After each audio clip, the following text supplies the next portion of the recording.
Nungguin drama guling-guling, padahal cuma keinjek biasa.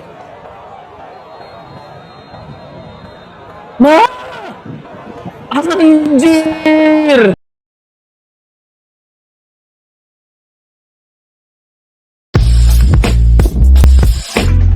What's up guys, welcome back to my channel Ganyan Comment Studio Pro. Oke guys, so hari ini kita akan membuat reaction tentang Indonesia dikalahkan Vietnam. Tetapi ada beberapa perkara yang memang tidak wajar berlaku di dalam perlawanan tersebut, kerana wasitnya memang ataupun referee-nya memang nampak agak curang situ ya, agak ada penipuan situ ya. Jadi kita akan lihat video-video yang wasitnya tuh curang. Oke, jadi jom sama-sama kita saksikan video. Stay tune.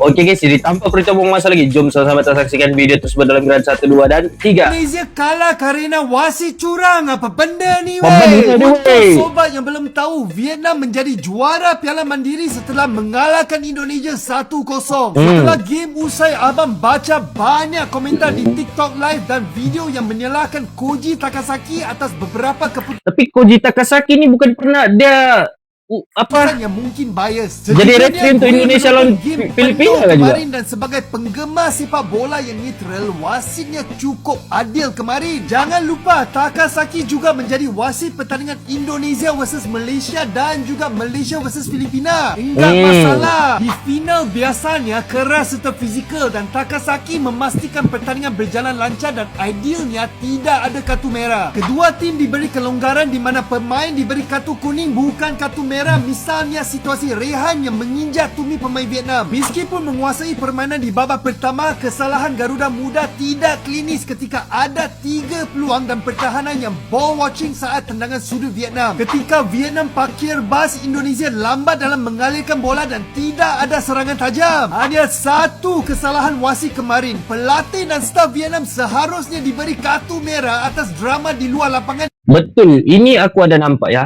Ini aku ada nampak. Siapa nama pelatih Vietnam? Kim Samsik kalau aku tak silap. Sama dia punya assistant lah, dia punya pembantu-pembantu. Boleh-boleh pula dia guys. Siapa so namanya player Indonesia yang nomor 6 ni ya? Mau buat lemparan masuk ke dalam kan? Dorang hambur botol tu. Itu sepatutnya salah satu pelanggaran juga dan patut dibagi kartu merah guys ya. Itu guys ya. Aku tak tahu kenapa.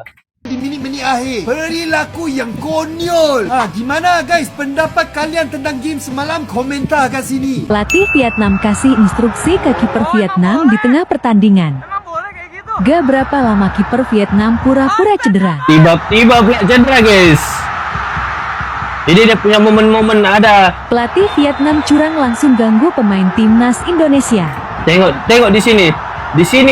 Di sini pun salah si Kim Sang-sik. Mana boleh dia ke depan situ guys. Perhatiin asisten pelatihnya keluarin botol Nampak betul buat ganggu pemain. Astaga. Pelatih Indonesia cuma bersihin tempatnya malah dikasih kartu merah. Giliran memang tidak patutlah tengok di sini. Perhatiin Sebenarnya si Kim Sang-sik nih dengan dia punya asisten keluarin botol patut kena kartu merah guys ya, sebab mengambil botol itu mana boleh. Pelatih Indonesia cuma bersihin tempatnya malah dikasih kartu merah. Teroknya. Giliran pelatih Vietnam gimmick bersih-bersih buat ganggu pemain lagi. Gak kartu merah.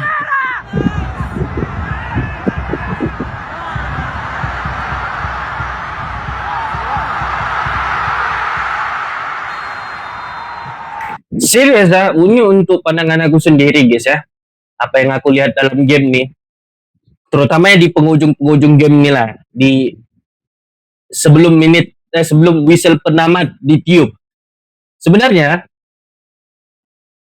contoh lah kalau yang asisten pelatih daripada Vietnam itu dia mau bagi air kan, contoh dia mau bagi air. Tapi kenapa perlu di depan pemain nomor 6 Indonesia tuh dan dihambur begitu lagi? Nah, itu sepatutnya kena kartu merah lah. Kim Sang-sik sama yang asistennya tuh patut kena kartu merah. Tetapi kenapa pula asisten pelatih daripada Indonesia pula yang kena kartu merah, sedangkan dia datang untuk membersihkan ruang tuh untuk pelempar nomor 6 tuh dapat melemparkan masuk bola tuh. Ini cara dorang untuk membuang masa guys ya. Memang tidak patut lah.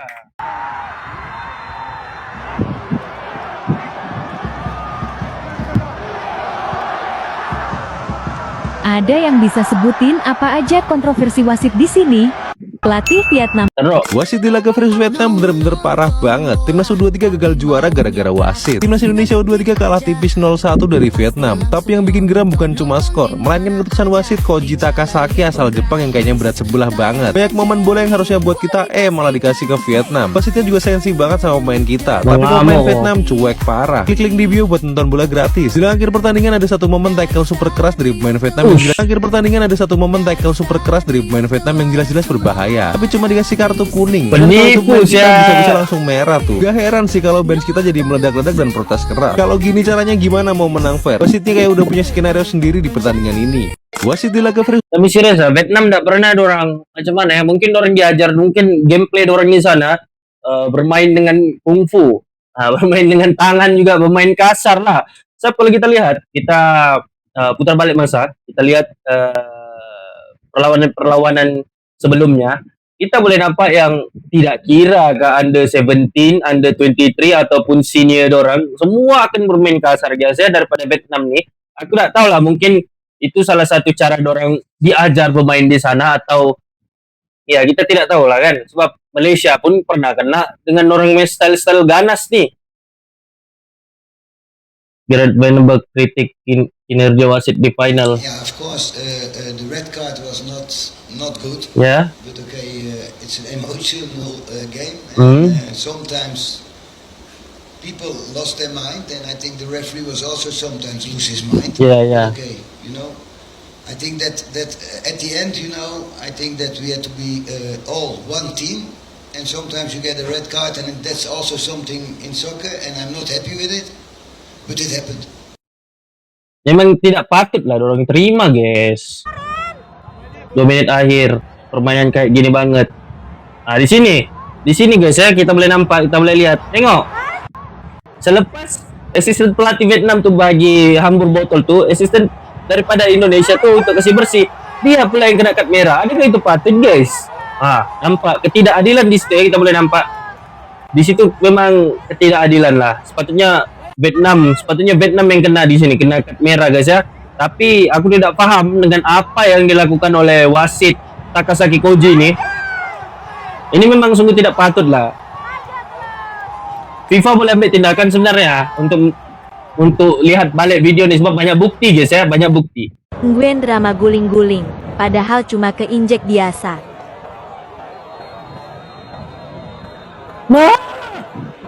Anjir.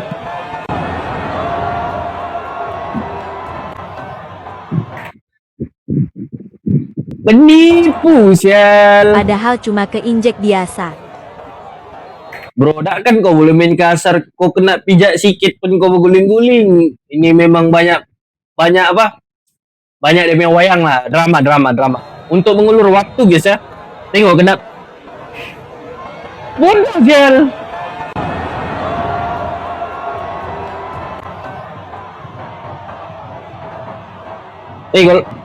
Kalau aku jadi player situ, pedulilah, aku pijak je tu.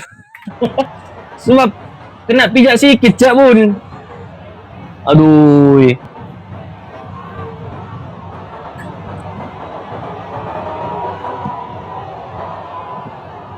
Nak pijak sikit je pun. Takkanlah kau mau berguling-guling, orang pun tak sengaja. Kan? Bodoh je. Nguyen drama guling-guling, padahal pertandingan penuh Ball tensi. position. Ini harus dicek nih apakah pemain Indonesia dan Vietnam dan juga ofisial kebanyakan makan daging apa gimana nih. Tapi sayangnya Indonesia harus kalah di partai puncak Piala AFF U23. Walaupun bagi gue ini turnamen gak penting, tapi deg-degannya tuh berasa banget, boy. Sebenarnya kenapa sih timnas kita itu nggak bisa cetak gol lawan Vietnam? Mari kita bahas, boy. Pertama, kita mulai dulu dari starting line-up-nya. Di atas kertas, Pak Gerald turun dengan formasi 4-3-3 kayak biasa. 4-3-3. Tapi pengaplikasiannya di atas lapangan, terutama di babak pertama, ketika build up kita menggunakan pakem 3 back. Buat lo yang belum tahu, boy, namanya main pakai 3-4-3 atau 3-5-2, kita harus punya wingback yang bagus, baik secara stamina, visi bermain, dan juga akurasi crossing. yang dimana pada pertandingan kali ini Supaya boleh sudah dipunyain sama support Frankie bola, Wijaya guys, dan ya. juga Dominikus Dion. Arkan Fikri kembali di pertandingan kali ini, boy.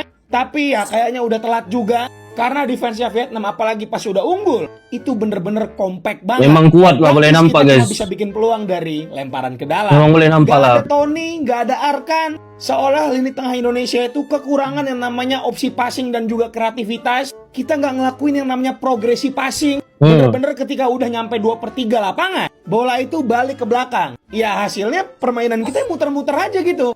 Nanti pasti statistik yang muncul itu Indonesia posisinya tinggi banget. Iya. Tapi ingat yang namanya ball possession. Lu back tengah ke back kanan ke back kiri, dan seterusnya.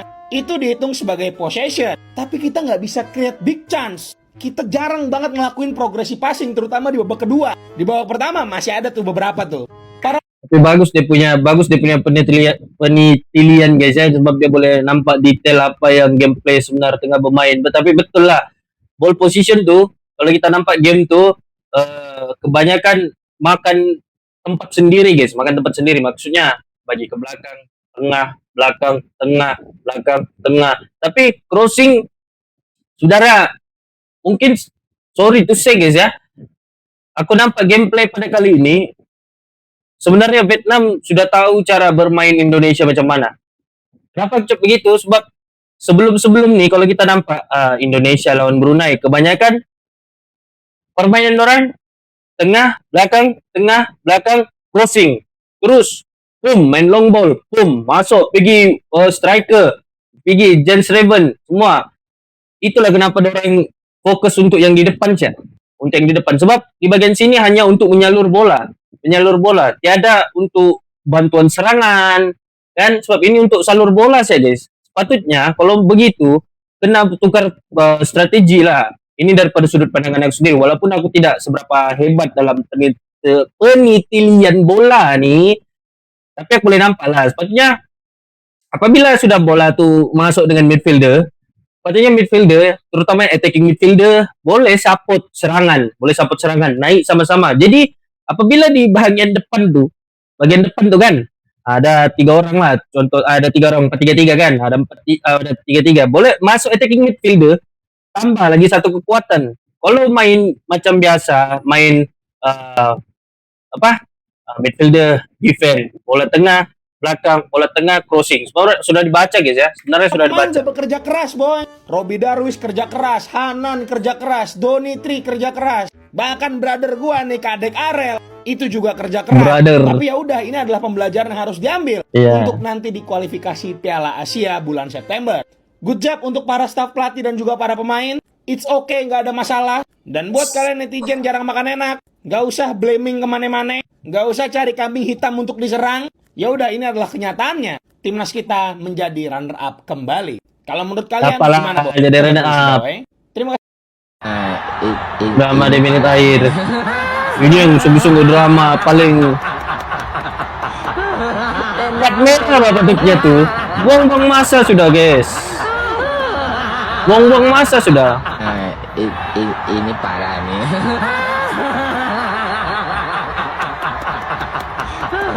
Tenang.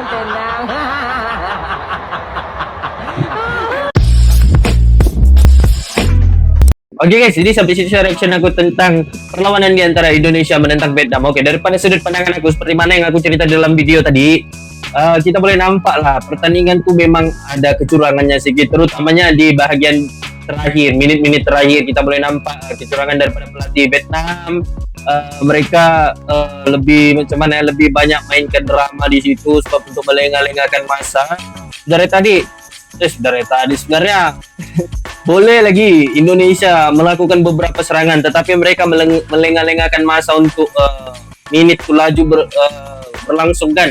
Jadi di sini pandangan aku, katanya Kim Samsik dengan dia punya asisten pelatih itu patut kena kad merah. Mudah-mudahan FIFA boleh nampak lah video tu, jadi mungkin boleh kenakan tindakan dengan pelatih Vietnam dengan referee yang bertugas. Sebab memang nampak nyata ada bukti-bukti sudah yang kukuh untuk menguatkan mereka punya tuduhan untuk menyerang ataupun melihatkan dengan FIFA bagaimana perilaku referee dengan coach Vietnam ni.